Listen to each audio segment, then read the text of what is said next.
16세기 후반부터 이런 소순자 총통 등 조총의 총열과 닮은 총통들을 계속 제작해내게 됩니다.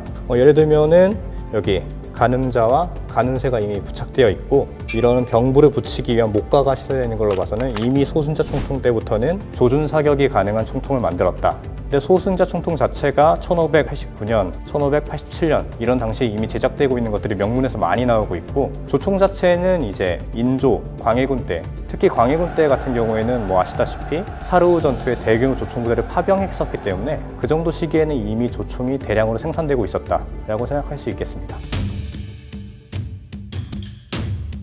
일단 조선의 신기비결에 따르면은 조총은 원래 양통상포로 만든다고 되어 있는데요. 이렇게 하면은 두 통을 감싸듯이 하나로 포갠다, 합친다 라고 해석할 수 있겠습니다. 근데 일본의 총열 같은 경우에는 두 가지 기술로 만들어지게 되는데요. 첫 번째가 이제 철봉을 두고 주위에 철판을 이렇게 두드려서 말아서 만드는 우동과리. 이 우동과리 같은 경우에는 제작 기법이 굉장히 단순해 보이고 그 제작에 있어서도 많은 공력이 필요하지 않기 때문에 약간 좀 저급의 조총에 제작되는 기술이었다고 하고 있고요. 그 다음에 카즈라막기라고 해서 우동과리 상태의 총열을 만든 다음에 거기에 계단한 면발, 납작당면과 같은 철판들을 이렇게 나비 모양으로 이렇게 둘둘둘둘 말아서 만드는 방법입니다. 확실히 공력이 더 많이 들기 때문에 고급품일 것 같은데 질도 훨씬 좋았겠죠. 우리나라 조총 같은 경우에는 단면을 잘라서 보면 확실하게 알 수 있습니다. 하지만 우리나라 같은 경우에는 조총의 잔존 수량이 많지 않기 때문에 CT 촬영 등을 통해서는 어느 정도 가능할 수 있을 거라고 판단하고 추진하고 있습니다.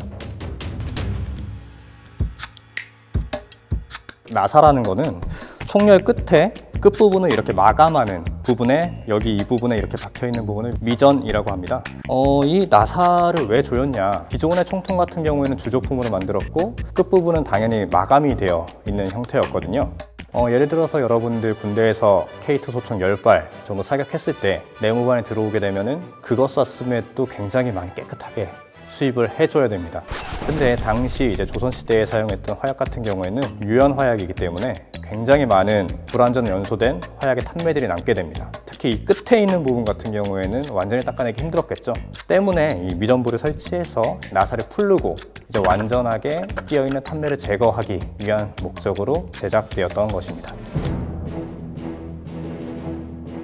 순간적으로 격발이 되는 총, 천천히 격발이 되는 총으로 해석을 해놨는데요. 따지고 보면 순발시 조총 같은 경우는 방아쇠를 당기는 순간, 방아쇠를 이렇게 누르는 순간 바로 용두가 화약 접시에 닿아서 바로 격발이 되게 되는 총입니다.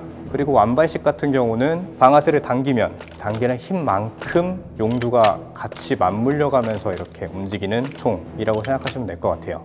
순발식 조총 같은 경우는 방아쇠를 당기게 되면 여기 용두 걸쇠 부분이 쏙 하고 들어가게 됩니다. 그리고 방아쇠를 다시 앞으로 돌려야 다시 방아쇠 걸쇠가 앞으로 나오게 되죠. 그러니까 용두 걸쇠 부분의 용두는 이 용두 부분 뒤에 보면 이 꼬리 같은 부분이 있지 않습니까? 이 꼬리 같은 부분을 걸어주는 용도를 하게 되는 겁니다. 즉 방아쇠를 당기게 되면 이 걸쇠가 안으로 들어가게 되고 멈춰있던 이 용두가 풀려나게 되는 거죠. 그리고 그 장력은 여기 있는 판 스프링이 제공하게 됩니다. 때문에 순발식 조총 같은 경우는 방아쇠를 당기는 순간 자동으로 용두가 화약 접시에 닿게 되는 거죠. 근데 단점은 명확했습니다. 방아쇠를 당겨야 용두가 풀려나기 때문에 이 용두를 다시 걸려면 방아쇠를 다시 앞으로 돌려놔야 됩니다. 그 전까지는 용두가 계속 화약 접시에 닿고 있다는 거겠죠. 굉장히 위험한 그리고 불편한 상황입니다. 화승에 불이 붙어 있는데 화약이 묻어 있는 화약 접시에 계속 불이 붙어 있다. 상상만 해도 상당히 위험한 상황이고 쏠 때마다 용두와 방아쇠를 제 자리에 돌려놔야 됐습니다.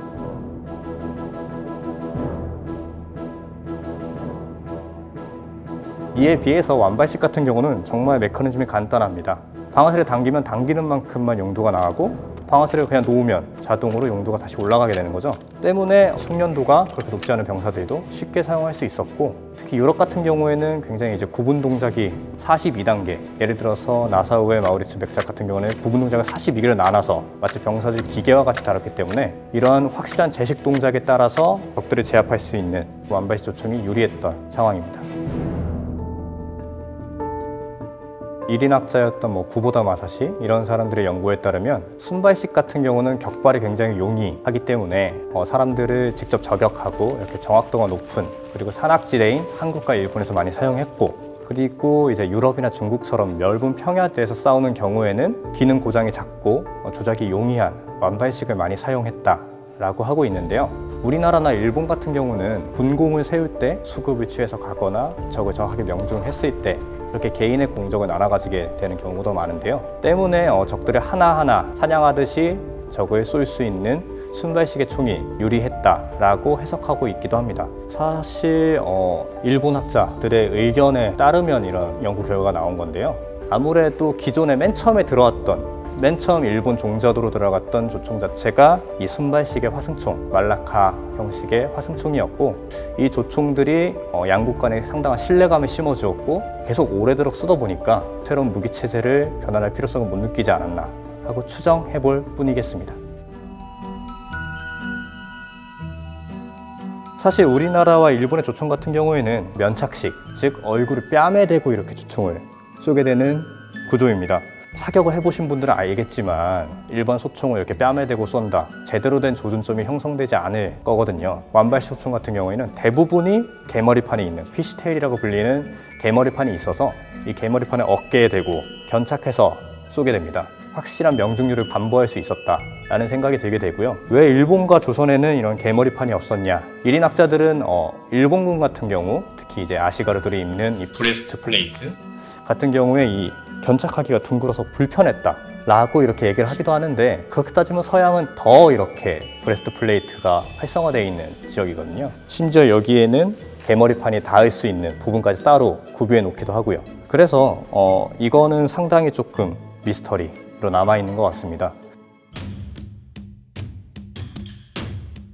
첨보총, 말만 들으면 진짜 첨보 갈 것 같은 조총이지 않습니까? 혁신적인 기술들이 새로 들어갔을 것 같다라는 느낌을 주긴 하지만 변한 건 없습니다. 강화 화승총만 봐도 1901년, 그러니까 20세기 극초반에 만들어진 조총인데도 기본적인 구조는 순발식 화승총이거든요. 그러면 사거리를 늘리기 위한 조치가 있었을 텐데, 그 조치라는 것은 바로 총열을 극단적으로 곧고 길게 만드는 것이었을 겁니다. 예를 들어서 중동 아랍권에서 사용하는 제자일이라는 총 같은 경우는 사거리가 굉장히 길어서 나폴레옹군, 영국군을 굉장히 많이 괴롭혔다는 총으로 기록이 남아 있는데, 때문에 이제 첨보총 같은 경우에도 총열을 곧고 길게 만든 조총이었을 것이다. 물론 지금은 현존하는 기록은 있지만 실물도 없고 그림도 거의 없기 때문에 그 실체를 확실하게 알기에는 좀 어려움은 있습니다. 강화 화승총 같은 경우에는 가장 늦은 시기에 만들어지고 가장 조형적으로 좋은 조총이긴 하지만, 앞서 말씀드렸다시피 기존의 순발식 조총과는 구조적으로 크게 다를 바가 없었다.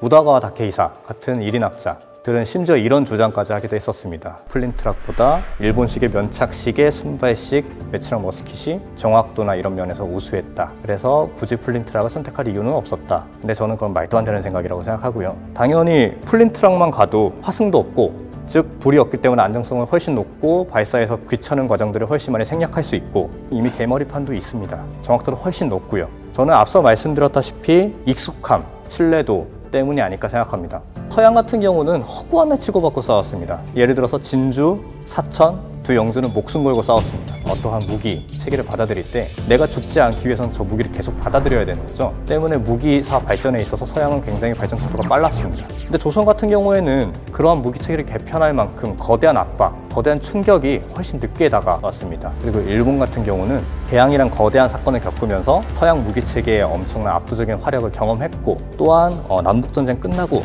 이후에 남은 무기들, 즉 기존에 있던 무기 체계들이 이제 쓸모가 없어지게 되면서 일본으로 많이 흘러들어가게 되면서 조총의 시대는 자연스럽게 끝나버리게 됩니다. 청나라 같은 경우도 아편 전쟁에서 영국한테 참패를 당한 이후에 당연히 이제 무기 체계를 개편했겠죠. 결국엔 조선도 이제 개항하게 되면서 다양한 서양 문물 받아들이고 최신식의 조총을 받아들이게 되긴 합니다만, 그게 자발적으로 자체적으로 된 게 아니라서 아쉬울 따름입니다.